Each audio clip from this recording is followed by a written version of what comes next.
Congo, Congo nde mboka, mboka ngo mokengeli koi, mboka ngo mokengeli léopard.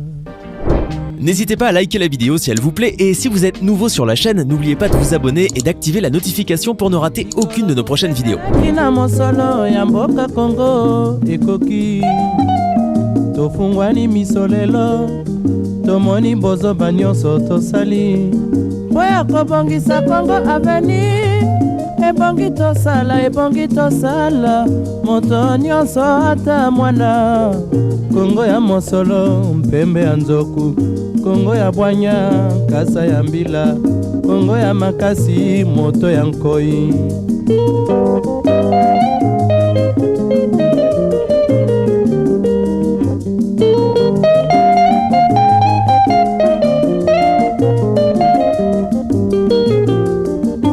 Je m'appelle Etienne Béogo Valérie. Je suis le secrétaire général chargé des questions politiques. Vu tout ce qui vient de se passer tout au long de notre réunion d'aujourd'hui, il était question de voir comment on pouvait réaménager notre statut. Vu que l'avocat n'était pas venu, il a été demandé que l'on puisse revoir d'autres cas. Alors, de ce fait, nous avions souhaité toucher au calendrier pour voir comment est-ce qu'on pouvait réaménager certaines dates.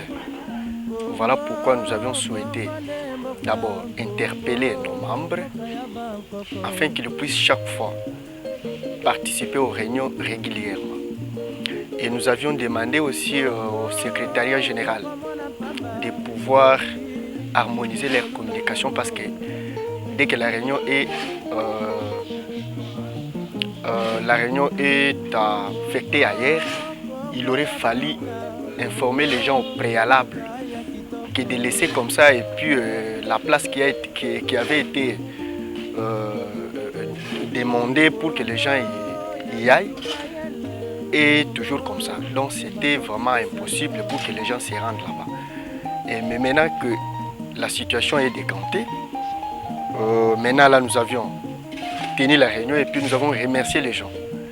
D'abord, les sujets qui ont fait notre point aujourd'hui, nous avons le sujet tel que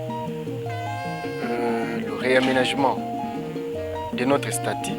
Après avoir parlé autour de ça, nous avions les membres qui étaient à la réunion, on souhaitait en fait que le sujet soit reporté pour la date prochaine. Après, nous avions encore parlé le sujet autour de nos bases, c'est-à-dire nos cellules. Alors, nous devons préparer nos cellules au préalable afin que les actions puissent s'en suivre. Mais maintenant que nous avons trouvé compromis ou trouvé solution, nous allons commencer à travailler dans nos bases pour pouvoir redynamiser encore notre mouvement. Et c'est ce qui a fait que les sujets puissent nous amener jusqu'à la fin. Je me nomme Madame Rebecca Kadima. Je suis la présidente de la Ligue des femmes du mouvement Totelema. Bon, touti kosa la réunion Nabiso, il y a un comité directeur. Alors sur ce, nous allons interpeller plus les mamans dans l'Union Soto Bengami Mwasi. Parce que nous avons besoin d'âge moko elobaka ke mwasi atongaka mboka te. Ngai naboyaka adage wana. Parce que nous avons esika mwasi azali makambo ekendaka liboso. Alors je suis en train d'interpeller toutes les femmes qui sont déjà membres dans le mouvement de travailler avec courage, avec détermination, de nous tenir la main dans la main pour essayer un peu de redynamiser notre statut, notre condition sociale. Yango wana, moi étant que la présidente de la Ligue des femmes, nazo banda suko na kati ya ba cellule. Na kobanda kotambola cellule par cellule, kobanda ko motiver toutes les femmes qui sont dans nos cellules. Après tokoyeba na kokende libanda pona kobenga basi. parce que mwasi nde asalaka nyonso, parce que tomonaka même na bandako papa azali président mais mwasi azali premier ministre. Eza na battribution oyo président ye moko akoki kosala yango te, il faut appuyer premier ministre. Alors biso basi ya mouvement totelema mouvement citoyen tozali déterminé ya kotelema mpona koavancer situation sociale na biso, économique, éducationnelle, donc nyonso. Alors nous avons invité basi nyonso mouvement totelema tolala te totelema to accompagner ba action politique na biso liboso. Alors ngai la présidente de la Ligue des femmes nasi na tomboli maboko na nga likolo, alors nazo senga soutien na bino boya to simba na la main to kende liboso pona koluka komema mboka na biso politique na biso liboso. Je m'appelle Jack, président du cellule Bombadé du mouvement Totelema. Tout une réunion, il y a comité directeur, il y a mouvement Totelema. La réunion, tout le monde a la statut, le règlement, il y a statut, il faut revoir l'activité, il faut tout avancer comme mouvement Totelema.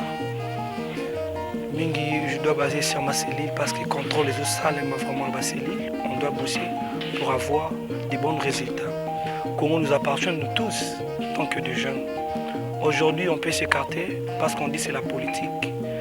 Sauf mettre un mot politique, on utilise d'autres termes. C'est juste c'est l'administration des trésors publics qui nous concerne tous. Tant que jeunes engagés, on ne peut pas rester à la maison et dire que bango kakande bakozala, bango nde banana bango kwa eko. Banana bango bakozala kako aussi longtemps yo pour kozonga sima. Mais aussi longtemps qu'on s'engager dans le problème, aussi longtemps qu'on s'engager dans l'administration des trésors publics que nous concernons surtout. C'est là qu'on aide à avancer.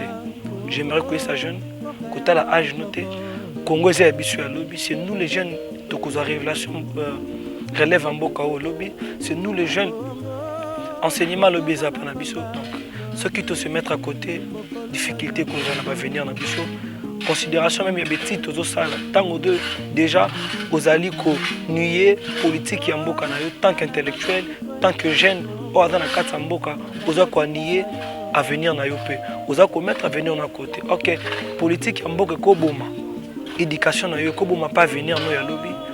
Pognon sûr que ça la politique ça va peser sur nos épaules. Tant que jeunes engagés, tant que jeunes conscients, tant que jeunes qui veulent avancer, boya to sangana mouvement Totelema. Oezo structure oezo le la politique, structure oezo le l'avenir des jeunes, structure ça éveille conscience des jeunes. Tout ça, union fait la force. Là où les jeunes se réunissent pour une raison normale pour les intérêts, mon côté mais la force d'un pays, c'est la jeunesse. Relève Yamboka Lobby, c'est la jeunesse. Tous se mettre dedans, tous se mettre à l'écart. Pousser à notre intégré mouvement, pousser à notre travailler ensemble. Yo pourquoi déjà lobby, pourquoi pas yo lobby mandataire, pourquoi pas le lobby directeur, pourquoi pas yo lobby ministre, pourquoi pas yo lobby président. Yakato Sangana, apport na yo et quoi apporter quelque chose dans beaucoup lobby, apport na yo et quoi même abisso lobby sika nanzela na yo on peut aboutir quelque chose au que aider beaucoup lobby au que comme mboka on a niveau international niveau tout tant que jeune on a quoi senga to poussana to travailler ensemble union fait la force to avancer. N'hésitez pas à liker la vidéo si elle vous plaît et si vous êtes nouveau sur la chaîne, n'oubliez pas de vous abonner et d'activer la notification pour ne rater aucune de nos prochaines vidéos. En qualité de vice-président de la Ligue des jeunes du mouvement Totelema, naye kosenga na bino ba jeune tout ya Kinshasa, Moamba, Bukunga, Funa, partout Kinshasa mobimba naye koyebisa bino ete Congo ya lobby eza biso jeunesse. Soki tolali lelo lobby mboka na biso ekosombre na misère. Naye kobenga bino boya na mouvement Totelema. Oyo eza mouvement ya ba jeune. Tosala ensemble po ete ba vie na biso lobby ebonga.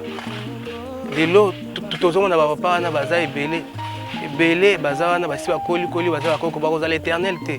Ba okendaka un jour.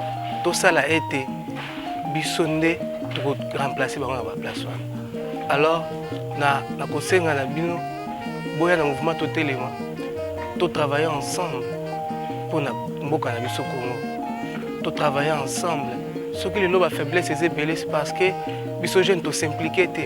Nous avons l'appel dans les jeunes. Nous avons éveillé le colanga. Batala bâche na bangote, batala incapacité na bangote, batala faiblesse na bangote. Baya to travailler ensemble pour na mboka na biso.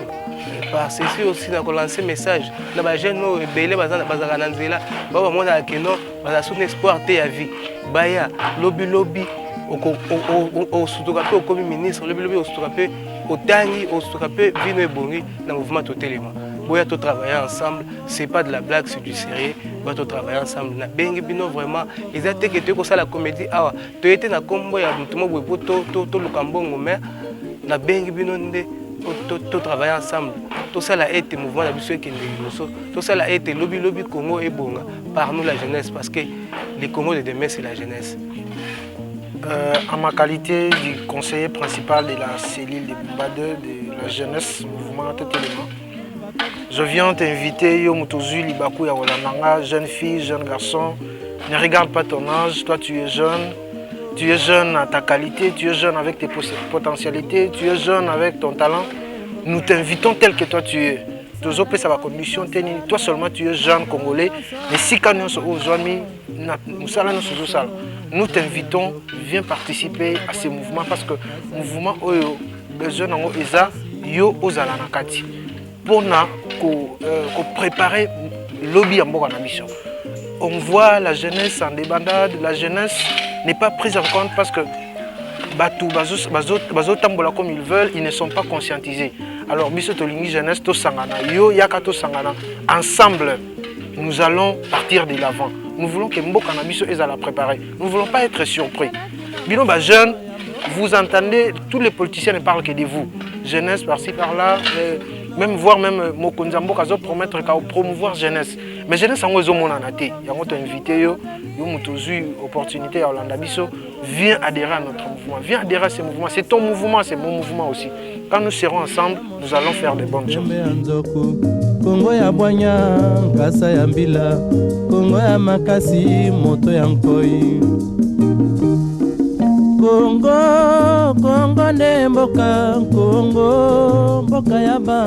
Il était question aujourd'hui entre Biso Bajeune, Tosangani, Bajeune, il y a mouvement Totelema, comité directeur du mouvement Totelema, il y a Kosolola Pona Kotala, autre Kosala, Pona Makambo Itali, Mboka na Biso Congo.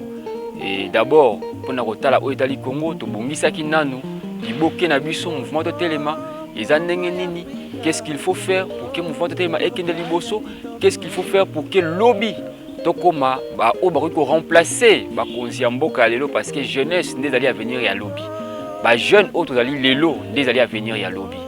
Lelo ba jeune ba commis plus c'est basé na makambo itali délinquance juvénale, makambo itali ambiance mais bazo bosana ki héritage o batkoko batikela kibiso bazo bosana ki mboka oyo tozali ko benga République démocratique du Congo dali mboka oyo dali na kita koleka ba mboka nyonso na sia mokili oyo nde yango tozali na yango nde yango objectif biso vanda kilelo ba membre ya mouvement Totelema ko solola kotala nini tori ko sala po ete lobby to lobby okuna mboko ya biso Congo ezala pe na bato ba ko diriger yango plus que lelo parce que o bazali ko sala lelo ezali ko te ya biso mais kasi auto ko sala lobby esengeli eleka oyo ba ndeko basali lelo tozali tukoloba toujours tozali na société civile tozali ni na opposition ni na majorité ba o basala ki ya mabe ndeko kabila soki abebisaki biso to ya kobongisa ole tozongisa kai na sima to ya kobongisa soki ba gouverneur ya lobi kimbuta salaki mabe lelo le biso zongisa kimbuta ka salaki mabe to luka biskani ya salaki mabe to bongisa biska oya simba kite biso to simba poke mboka oyo Congo lobi ezala kitoko koleka ndenge tozali lelo. Voilà pourquoi la crème ya mouvement Totelema comité directeur ya mouvement Totelema basangana kilelo biso nyonso bande bazali ba ligue chargé la ligue des femmes bande bazali mutna ba fonctionner pour na kotala et loko ni tori ko sala aux jours à venir pour que mboka oyo elata image ya sika pour que ba jeunesse congolaise et se prendre en charge ndenge kondo et Etienne Tshisekedi alobaki prenez-vous en charge nde ya muto vanda ki pe biso to sangana to yokana ndenge tori ko se prendre en charge pour que to bongisa avenir ya mboka na biso République démocratique du Congo.